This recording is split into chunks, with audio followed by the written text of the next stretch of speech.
proponen que la llamada perspectiva de género sea de alguna manera un componente transversal de toda nuestra legislación. De forma reiterada y sistemática se hace alusión a este concepto y a los términos que lo acompañan. Y eso lo consideramos equivocado porque la llamada perspectiva de género parte de una antropología que es equivocada. Es una antropología, es un entendimiento del ser humano donde, uno, no hay naturaleza biológica, todo se remite a un supuesto constructo cultural que además es opresivo y que tiene que ser deconstruido, ese es el lenguaje que utilizan, y a partir de ahí proponen ir incluyendo estos elementos retóricos, estas palabras, estos conceptos en todas las leyes. Esto lo que hace es que tiene el efecto de ir contaminando el lenguaje con el cual nos entendemos en la vida política, en la comunidad, al ir induciendo estos conceptos en el lenguaje e ir confundiendo la forma en la que apreciamos distintos fenómenos. Para empezar, los seres humanos no tienen género, tienen sexo. Es la primera discusión. Después, cuando el concepto de género se entiende como una perversa estructura opresora por virtud de la cual unos oprimen a otros, ya sea los hombres a las mujeres o los homosexuales a los heterosexuales, que es para lo que se utiliza mucho el concepto de género, lo que estamos haciendo es generar un conflicto entre colectivos, de hombres contra mujeres, de homosexuales contra heterosexuales, de lo que llaman cisgénero contra trans, ¿no? Esa es otra vez, estoy replicando la retórica, las palabras, los conceptos que utiliza la perspectiva de género, que en realidad es una ideología.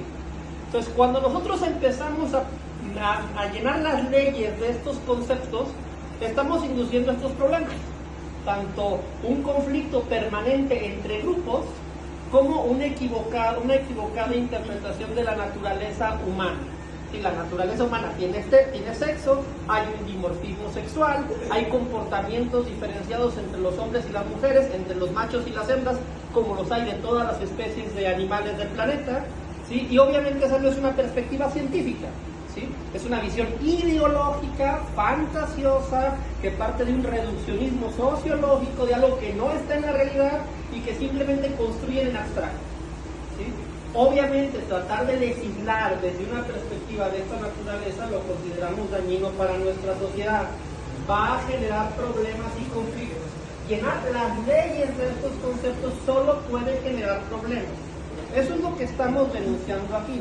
Además, y aquí vamos al tema de la Agenda 2030, lo que también denunciamos es que toda esta parafernalia ideológica, todos estos conceptos, nos vienen impuestos regularmente de Naciones Unidas o de organismos internacionales que se han esforzado por imponer este lenguaje en todo el mundo, ¿sí? Y esto viene de la Agenda 2030, que es una agenda global donde se dice que la perspectiva de género, todos estos conceptos, tienen que instalarse en todas nuestras sociedades, porque se considera que es la única visión correcta, justa, que las sociedades pueden de alguna forma tomar, ¿sí? Y esto lo consideramos equivocado, porque no es científico, ¿sí? Porque no es racional, no es objetivo, parte de suposiciones que no están comprobadas y que no se pueden comprobar, ¿sí? La existencia de el patriarcado, la heteronormatividad, la opresión son cosas abstractas y genéricas, ¿estamos de acuerdo? No estamos atendiendo a realidades específicas con un lenguaje científico, y nosotros lo que demandamos es que la legislación se haga desde una perspectiva racional y científica y no ideológica. Por eso nos oponemos al contenido de todas estas leyes, ya que este lenguaje se imponga en nuestra legislación como si fuera algo ya acreditado y probado, cuando realmente es algo estrictamente ideológico. Es decir, no están en contra de las iniciativas en sí, sino más bien del lenguaje que se está incluyendo como una parte de normalizarlo. A ver, cada uno de esos temas se puede discutir, dependiendo de... Si tú me dices que hay mujeres que tienen una necesidad específica que deberíamos atender, pues lo atenderemos porque tienen una necesidad específica, más que por el hecho de que sean mujeres. O sea, lo que desde el humanismo lo que se defiende es, si un ser humano tiene una necesidad, apoyarlo, ¿sí? Pero no partimos del hecho de que las mujeres, por solo ser mujeres, son las únicas que pueden tener una necesidad, ¿me explico? O sea, lo que atendemos es al ser humano, ¿sí?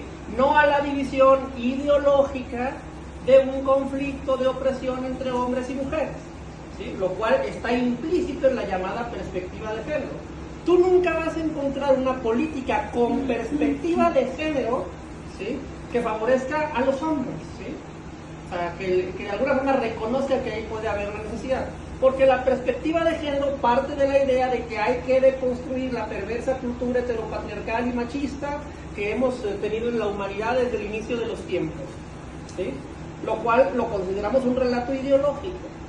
Por lo tanto, lo que queremos es que estos conceptos no vengan a nuestra legislación, que nuestras leyes sean rigurosamente científicas y por lo tanto no estar creando conflictos que no necesitamos.